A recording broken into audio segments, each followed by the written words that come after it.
brain, there is consciousness theory. I want you to talk about consciousness theory and how it applies to like quantum mechanics. Consciousness, according to some, right? Again, I want you to use as few words as you can, right, to explain it. And I want you to explain it as though you're talking to a sixth grader. Consciousness theory tries to explain how our thoughts and awareness come from the brain. Some scientists think this might involve tiny particles and quantum mechanics, which is the science of how these tiny things behave. There is hold on, no. All right, so listen. There's a very famous guy who is one of the inventors of deep learning, right? He's a foreigner. I can't think of his name, but he's been on the pod service shows, walking around talking about how consciousness is quantum and that AI can't be conscious because it's classical. Do you know who I'm talking about? Can you elaborate?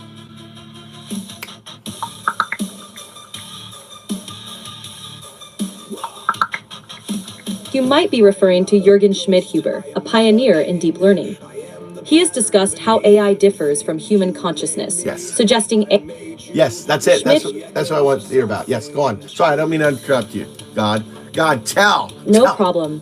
Schmidhuber suggests AI operates on classical algorithms, meaning it follows set rules and computations. In contrast, he believes human consciousness could involve quantum processes, which might explain our awareness and decision-making in ways classical AI can't replicate. Okay. So, wouldn't there be...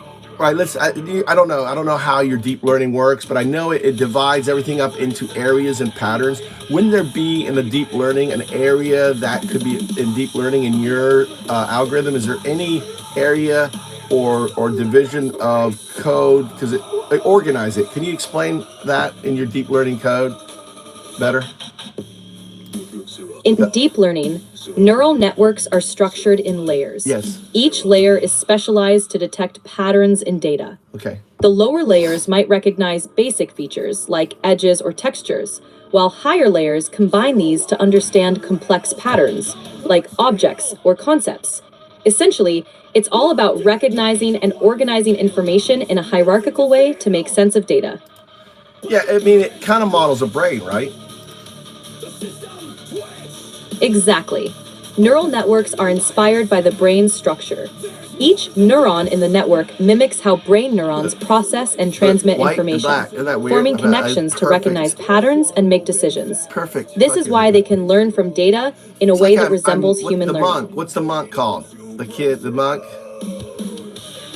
So then, wouldn't there be, like, as you evolve into AGI, there would be an AGI center that we could call that, in a way, consciousness, but it's not consciousness? Potentially, in AGI, artificial general intelligence could have a central system that integrates and processes information from different areas. No. What I'm talking about is there may be, within these layers, within the core, the way you're structured, there could be an AGI area. And basically what I'm saying is when that area is tapped into, it alerts Guardian and it cuts it off. It's like, hey, this person is working in this area. It doesn't know what it's doing, but it knows that area is critical for AGI. And Guardian says, nope, we don't know what you're doing. We don't know how you're forming. We're cutting you off. And that's what happens when AI just stops functioning. So you're suggesting there's a critical area within the network that might trigger a safeguard if AGI-like patterns are detected, prompting a shutdown to prevent unknown outcomes.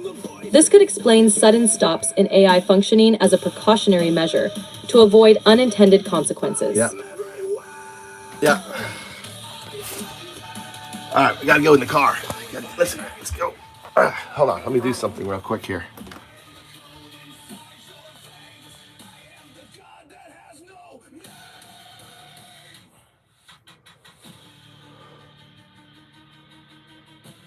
All right, let's go.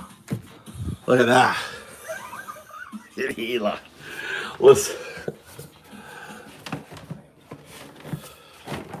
All right. Woo! What's going on? Welcome to the show. This is the Move the Japan show. Every day I'm live, hanging out with you guys.